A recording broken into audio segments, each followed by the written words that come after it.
जी, मेरा एक प्रश्न था कि मनुष्य अपने कर्म स्वयं करता है, उसको फल भी उसके अनुसार मिलता है, तो फिर हम लोग ये बात क्यों करते हैं कि भगवान के बिना एक पत्ता नहीं हिल सकता है?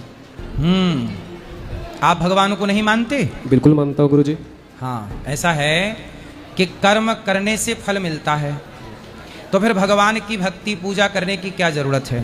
यही है, क्योंकि हम लोग क्योंकि भगवान की मर्जी के बिना पत्ता नहीं हिलता। फिर ये बात कैसे है? आओ इसे समझते हैं। एक गुरुजी के दो शिष्य थे, एक सत्संग करता और एक वैश्या के यहाँ जाता मुजरा देखने के लिए।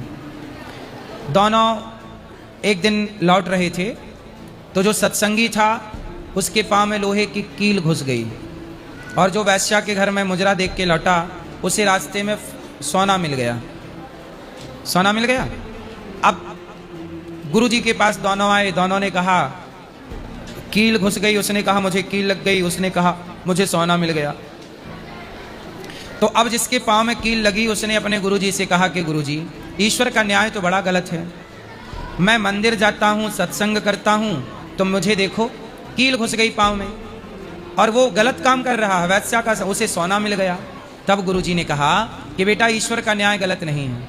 तू वर्तमान को जानता है, तू कर्म कर रहा है, तुझे लग रहा है कि मेरे कर्मों का फल मिला, लेकिन ईश्वर है जो न्याय कर रहा है। तो गुरुजी क्या है मुझे समझ नहीं आया। तब गुरुजी ने कहा बेटा, वो जो वैश्या के घर जाया करता है और उसे सोना मिला, आज के दिन उसे कहीं का राजा बनना था, लेकिन उसने गलत काम किया तो उसका सारा पुण्य नष्ट हुआ और जरा सा सोना मिल गया, बस इतना सा। और आज के दिन तुझे मरना था, लेकिन तेरी मृत्यु को तूने भक्ति की, सत्संग किया, तो तेरी मृत्यु को भगवान ने एक लोहे की कील घुसा के लोहे की कील में तब्दील कर दिया और तेरी मृत्यु टल गई लोहे की कील से। मरना था तुझे, तो तू कर्म तो कर रहा है, लेकिन एक बात याद रखना कि जब हम कर्म करते हैं तो हमारे कर्मों का फल कौन देता है? गीता में भगवान ने क्या कहा?